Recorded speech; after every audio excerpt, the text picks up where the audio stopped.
In today's video, I'm going to teach you how to reset your Bluehost website. If you're looking to start fresh or clear out old content, resetting your Bluehost website is a straightforward process that you can accomplish in just a few minutes. First, you'll want to log in to your Bluehost account manager. This is your central hub for all things related to your Bluehost services, so knowing your way around here is quite handy.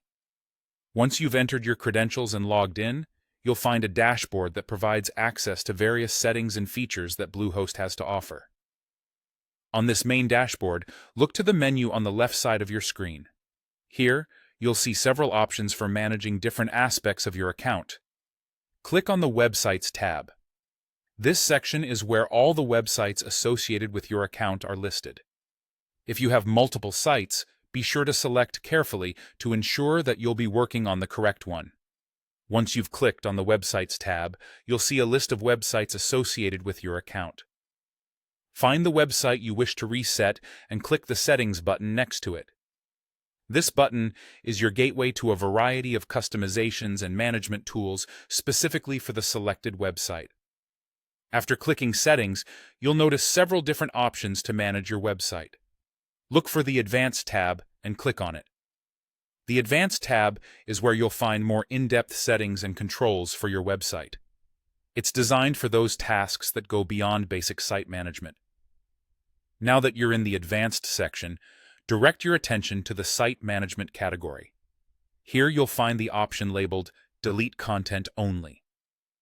Selecting this option is crucial if you want to reset your website to its default without affecting the actual WordPress installation or associated settings.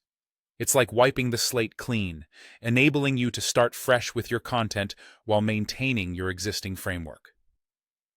Click on Delete Content Only. At this stage, you might be prompted to confirm your action. This step is important as it ensures that you're fully aware of the changes you're about to make.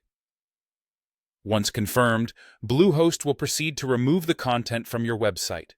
And there you have it. Your Bluehost website has now been reset, and you're ready to create new content as if you just set up your site for the first time. Remember, this process only removes the content and not the site structure, allowing you to have a fresh start with minimal hassle. I hope this guide has been helpful in navigating the process of resetting your Bluehost website. If you have any questions or need further clarification, feel free to reach out in the comments below. Thanks for watching, and best of luck with your website.